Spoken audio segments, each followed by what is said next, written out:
the Jericho. Okay. Another way. Because the way it's Jordan in the 67 years, So, Jerusalem. nung sako pa ng Jordan, itong area na ito yung daanan noon.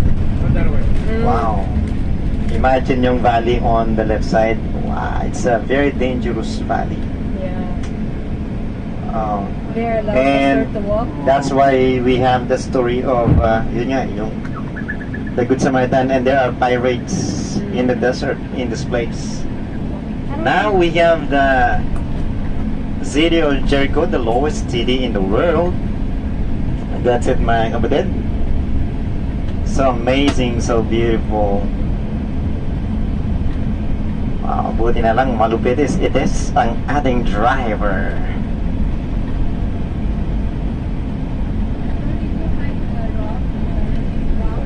Ano ba?